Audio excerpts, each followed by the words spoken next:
Anyone who has gone out on an expedition will tell you that this war we are waging cannot be won through traditional methods. The enemies in the estate are unlike anything from this world, and their numbers appear infinite. In battle, we have to think tactically. We cannot brute force our way through an encounter. Well, I should say we could brute force our way through an encounter, but at serious and deadly costs. Tactics and strategy are essential to victory, and no one knows this better than Barristan, the man-at-arms.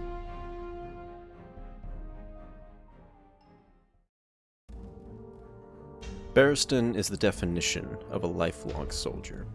He is a battle-hardened veteran of combat, who has fought in enough wars and battles to last him several lifetimes.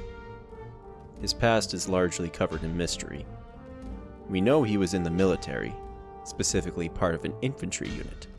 In his youth, he favored leading the charge with his men, attacking enemies with his mace, defending his companions with his shield, and letting out battle cries to inspire and terrify. During his service, he suffered a series of injuries from which he learned to stitch himself back together. And I know people will ask, how did he lose his eye?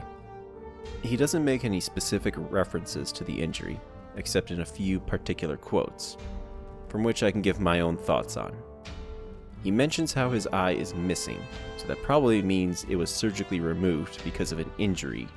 And the other one is that he says he sold his eye for a belt. So, in my interpretation, he lost his eye in combat, but continued to fight and win the day, and the coin he won from that battle went to buying new armor and clothes. During his service, he quickly rose up the ranks from footman to private and finally to sergeant. He would lead his men into battle on several campaigns, and some of them would be quite grim, but they would pull through. Probably because of his rigorous training exercises, similar to the ones he still employs at the hamlet. A regiment of weapon maintenance, weapon practice, movement, formations, and drills. While he might seem like a strict drill instructor, it was because he truly cared about his men.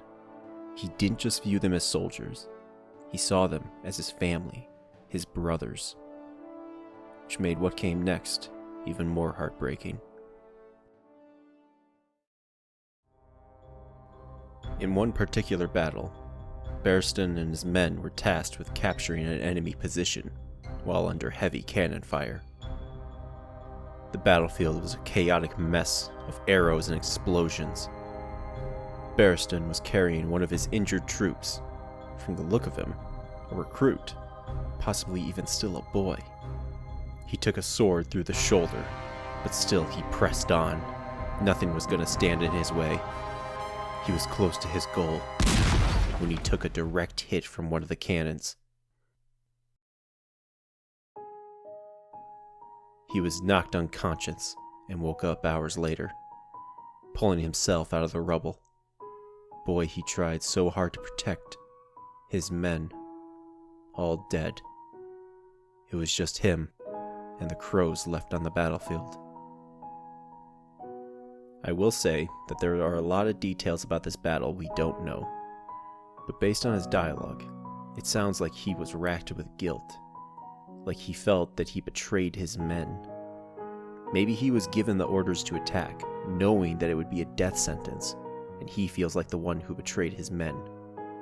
Maybe those cannons were actually on his side, and his unit suffered heavy friendly fire. The guilt would be crushing. The loss of his brothers weighed on his conscience. Afterwards, he would make his way to the hamlet, possibly as a mercenary. But it's not just the coin that's drawing him there. It's his own redemption, too. He's hoping that by fighting for a noble cause, he can be redeemed for leading his brothers to their doom.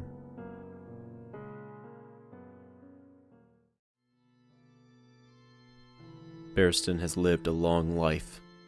His time as a soldier is coming to an end, and he has chosen this to be the last war he fights. But for others, Their life of soldiering is just beginning, and already they have years of experience shooting, bandaging, and pillaging. The dancing steps of war.